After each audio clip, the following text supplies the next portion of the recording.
একটা ফটো দেখাবো, যখন কথা এসেছে একটা ফটো দেখাচ্ছি, একটু দেখাবেন সবাইকে, কথা বুঝলেন? এই ফটোটা কার বলেন তো? ফটোটা কে? কে এটা? আব্বাস সিদ্দিকী করে হতে পারে। আব্বাস সিদ্দিকীর মাথায় তিলক আছে? না না, আমি অত আপনার কাছে যাব না, এখন নেই তখন নেই কথা বলেন। আব্বাস সিদ্দিকীর মাথায় টুপি দিয়ে আবার তিলক দেবে? তাহলে আব্বাস সিদ্দিকী যদি বলেন মাথায় টুপি, টুপিওয়ালা লোকের মাথায় তিলক দিলি, এটা আব্বাস সিদ্দিকীর বদলাম না নবীর সুন্নাতটার অপমান? এ বিবেককে বলো কি, এটা বলো কি, এটা আব্বাস সিদ্দিকীর অপমান না নবীর সুন্নতের? আর এটা করছে টিএমসির লোক।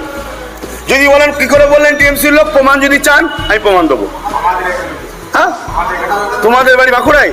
ও হ্যাঁ, তোমাদের ওখানে কেন? যে আমার বাড়ি রং করছে সে নিজে বলেছে, এখান থেকে ফোনে তার সঙ্গে কথা বলেছে। তাহলে বলো, ভাই দেখুন এসছেন সামনে সামনে প্রমাণ। তাহলে বলুন এটা কি হচ্ছে?